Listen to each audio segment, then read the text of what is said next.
ആരോഗ്യമന്ത്രി അവരും മാഡവും ഒരു സ്ത്രീയല്ലേ, അവർക്കും അറിയാൻ പറ്റും ഒരു അമ്മയുടെ വേദന എന്താണെന്ന്. ഞങ്ങൾ ഈ കേസുമായിട്ട് മുൻപോട്ട് പോകാൻ തന്നെയാണ് തീരുമാനിച്ചിരിക്കുന്നത്. എൻ്റെ കുഞ്ഞിന് നീതി കിട്ടണം. എനിക്ക് ചികിത്സ നിഷേധിച്ചതെന്ന് തന്നെയാണ് എനിക്ക് പറയാനുള്ളത്.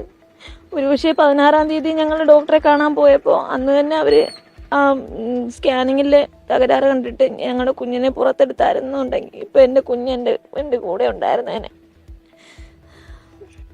ആരോഗ്യമന്ത്രി അവരും മാഡവും ഒരു സ്ത്രീയല്ലേ, അവർക്കും അറിയാൻ പറ്റും ഒരു അമ്മയുടെ വേദന എന്താണെന്ന്.